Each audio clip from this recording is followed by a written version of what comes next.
All right, there we go. Cool. How's it going? We're excited. I'm excited. It took us a long time to get here.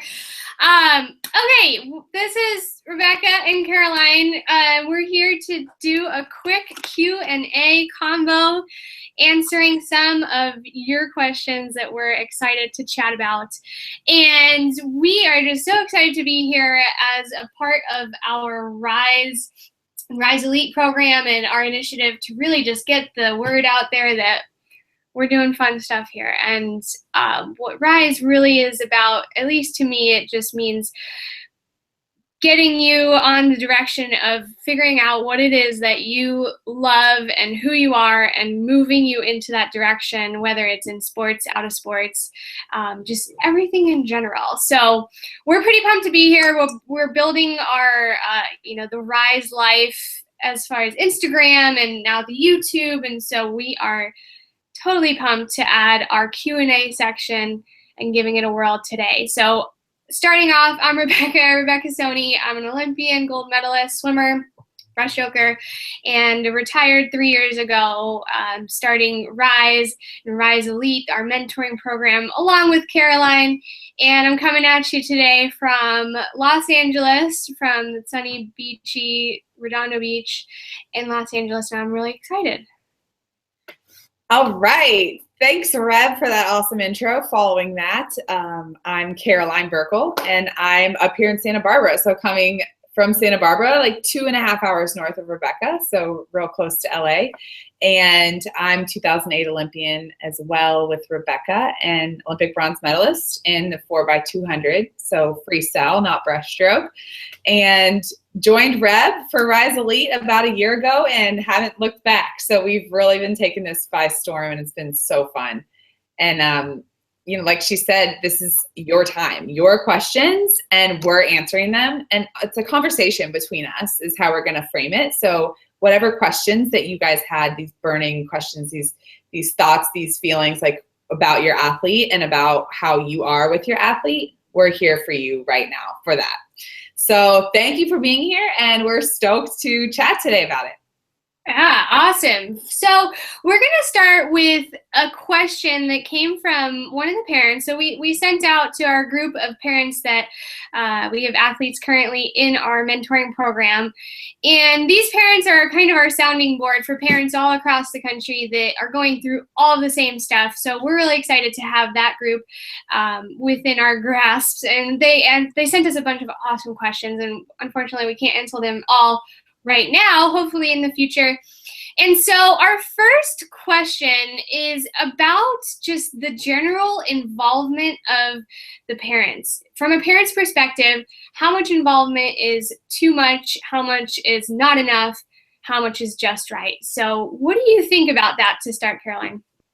Reb, that's a question that I feel I even think about that, and I'm not even a parent, right? Like, so I think ahead, like what is the line of giving your athlete the most experience that they can have without overdoing it or overbearing it, but then also being a caring parent and doing everything that you can to make your athlete and your child feel important and that they're doing enough, but give constructive criticism, right? So you got to throw that in there.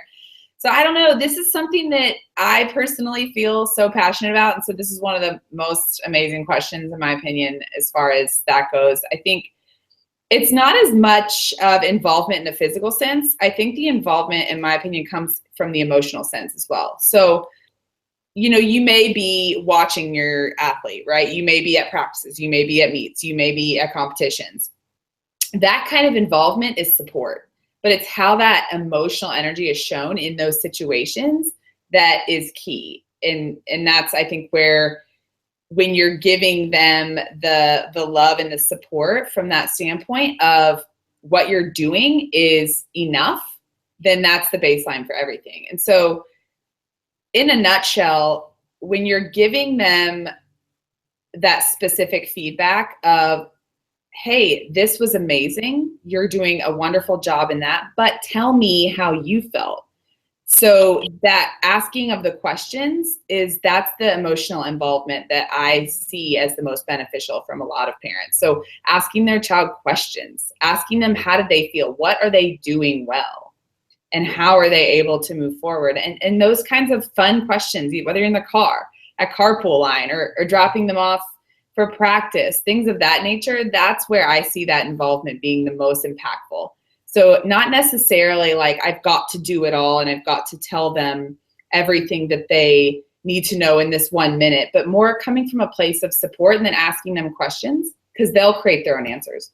Definitely. No, I like that. And to, to really think about what it is that they're experiencing, and instead of trying to maybe impart some things that you want them to experience, because of course you want them to achieve success and you want them to get the most out of every practice and to connect with their coach and to work hard and eat well. And it becomes so much. And, so we tend to seek this formula for what's the right thing, when really, with a lot of things that we deal with in everyday life even, but in particularly with our athletes and leading them towards success, a lot of it is just kind of ambiguous. Unfortunately, there is no one-off, formula that fits for everybody. And while, of course, some athletes need a little bit more hand-holding, some athletes need to be more hands-off, right? So it's really getting to know your child, not just as a way of saying, what do I want them to accomplish and what do I want them to experience, but what are they experiencing and how can I be a support for them. And that's what I loved in what you said, Caroline, is the support piece, because we can't do it for them. I know, like, Caroline, how many times have you had an athlete that you're working with on our mentoring program and you're just like, gosh, like, I just want to tell you, like, can I give this to you? Like, I know, like, but I can't do it for you. I can't tell you what to do. I can't tell you, I can't fix that situation for you. But it's, how can I guide you in the direction of figuring it out for yourself? How can I support you so much in the fact of getting you one step closer to that direction of what you're looking for? So, I mean, what are some things that your parents did for you, Caroline? That's so funny, because I was thinking that the entire time you were just talking is, I never appreciated what they were doing until, about 4 years ago. So parents right now, amazing job. Thanks, Mom. Yeah, thanks, Mom. Thanks, Dad.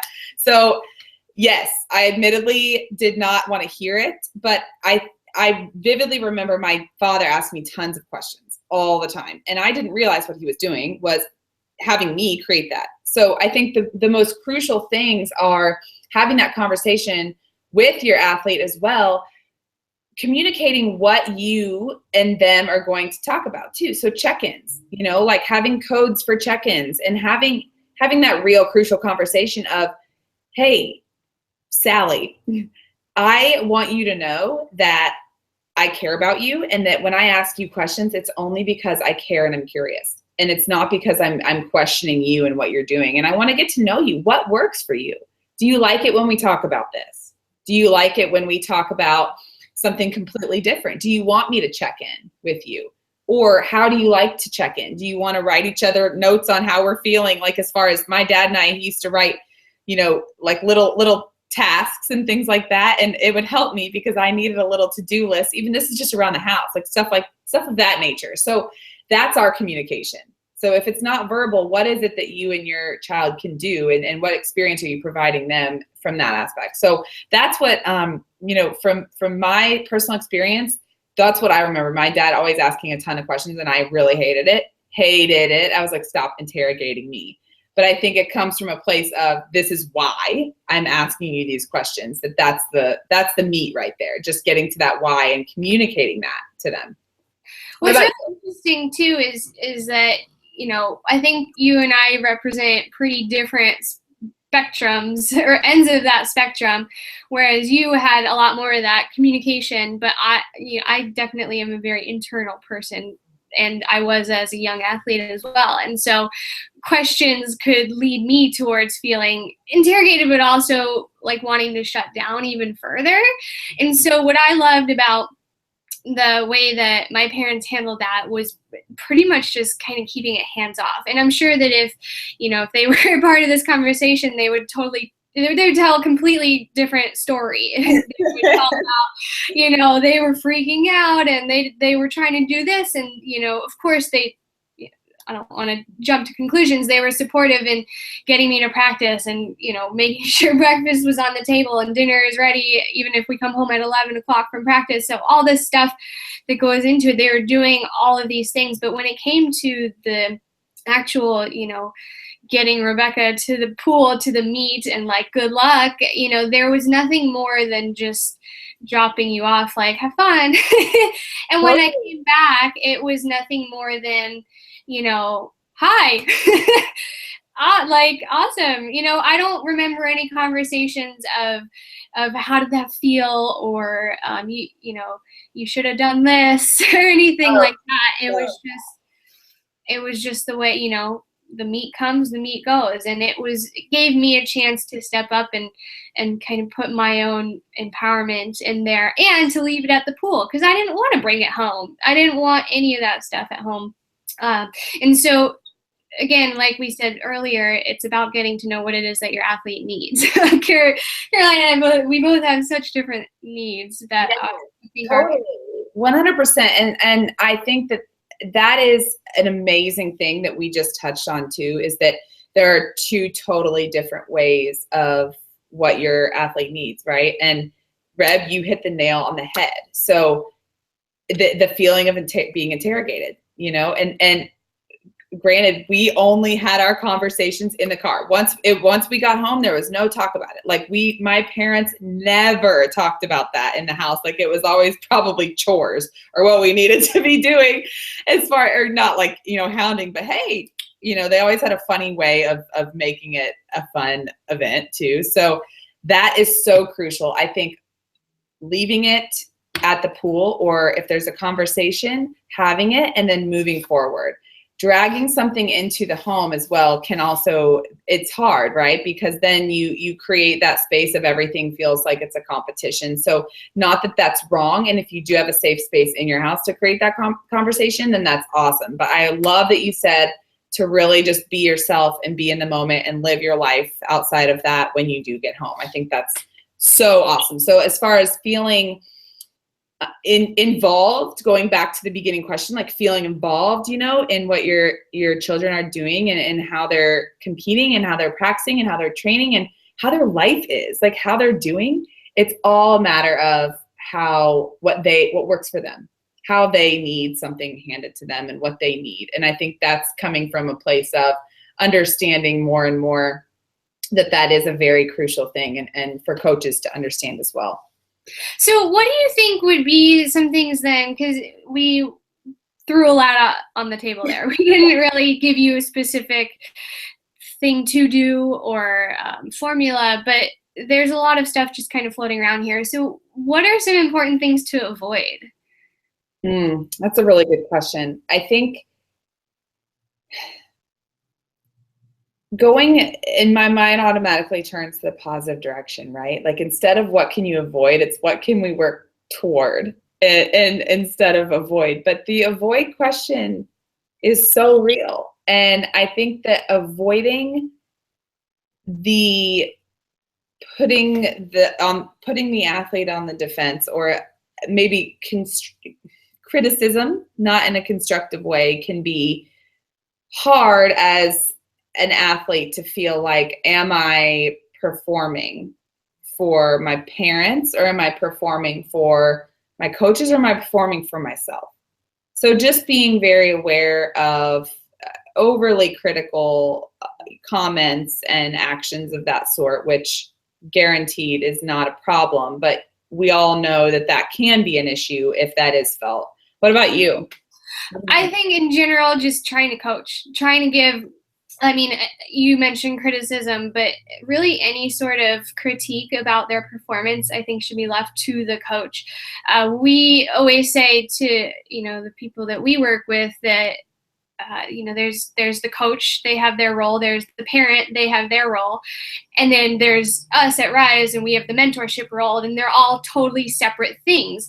And so we need to really make that boundary between coach and parent, because you can't play two roles as a parent. You must decide to just stay in that supportive, loving, guiding space where you just are there for them no matter how good or bad they do, right? And so the coaching, even if it's burning you up inside to say, hey, that last turn in your 200 freestyle was terrible, or you should have done this, or why didn't you stretch before, or what, I saw that you were eating a chocolate bar instead of a whatever bar, like all those little things that you're dying to say because you want so bad to help them, just simply don't say them, right? Trust that the coach that you're working with is a good coach. They're helping them with those technique things, and they've probably already heard it from their coach. If it was a bad performance and they didn't, first of all, they're already feeling badly for themselves. Second of all, their coach has already pointed out what they need to improve on, and then they come to you third as a parent when you're heading home in the car, and if they hear it one more time, it just makes them kind of feel like closed in and shut off. And so just really separating that coaching and parent role and really getting clear in, okay, if there's one thing that I need to do as a parent, it's love and support, and that is nothing else. Love and support. Mm-hmm. And that from the beginning, that's what you guys were, so I think that's the most important thing. And always just making sure, like 100%, what did coach say? That's great. And supporting that, because that is a huge factor. When they see the triangle of support, where it's coach, athlete, mentor, when they see everyone, or coach, athlete, parent, when they see everyone there, which you guys are mentors, then it all works synergistically. So everything works together really well, which I think is important. So great. I totally am on the same page with that for sure. Yeah. And one last thing I want to mention too is that there is no right or wrong path. Just like there is no one path, there is no right or wrong. So even if you felt like you haven't done the best of, like you could have handled this better, or you didn't do a good job here, and maybe you feel like, oh, I kind of messed that up. It all kind of starts over with each new day, with each new moment. And so you have that chance to put it in the direction that you want to go, knowing that there's no such thing as lost time. There's no such thing as I should have done this, and I can't believe that we have this now. It's starting fresh and saying, what do I want from here on out? There is no right or wrong, as you heard. Like, your story is so different from my story. Your needs are so different from my needs. And so to stand up here and say you need to do X, Y, Z, it's not our place to do, because it wouldn't work for you. It might not work for your athlete, and it might do the opposite effect. You never know. And so if there's one thing to wrap this up in, it's that there really is no right or wrong. And the path that you take is individual to you as a parent, to your child as an athlete, and this whole situation as a whole. Yes. And so rest assured right now that you're doing an amazing job. No matter what, it's an amazing job, and it's exactly what you should be doing. And just taking the experiences, like Reb and I are just conversing about the experiences.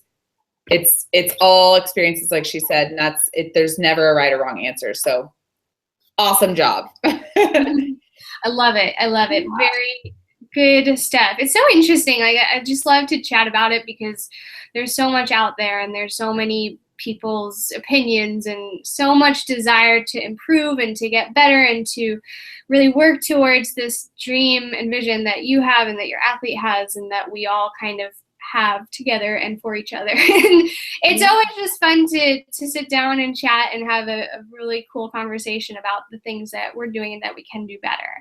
And so to kind of wrap up a little bit, we would love to hear from you. Obviously, your experiences are unique. So if you have any questions stemming out of this conversation, if you have any other questions that you want to hear us answer the next time around, please send us a comment, leave a comment below. And we want to be here. We are here for you. We want to be a support and a guiding light in your own individual journeys, lifting you guys up and helping you take those next steps. So that is what it's all about. So I hope you guys enjoyed today's conversation. We're excited to keep these coming and to get to know you guys even better. So we hope that you take what you can and move it towards your own path. Yes. And again, this is a culture we're creating here, and that your children and athletes and you are creating the Rise Life culture. And that's what this is all about, is that general development of these awesome superstars. Seriously, it's so cool to see them skyrocket in areas that I would have never even imagined, already within school and extracurriculars and everything like that. So keep the good work coming, and we are loving what we're doing. So it's just been absolutely awesome. So thank you guys so much, and can't wait to see you all soon.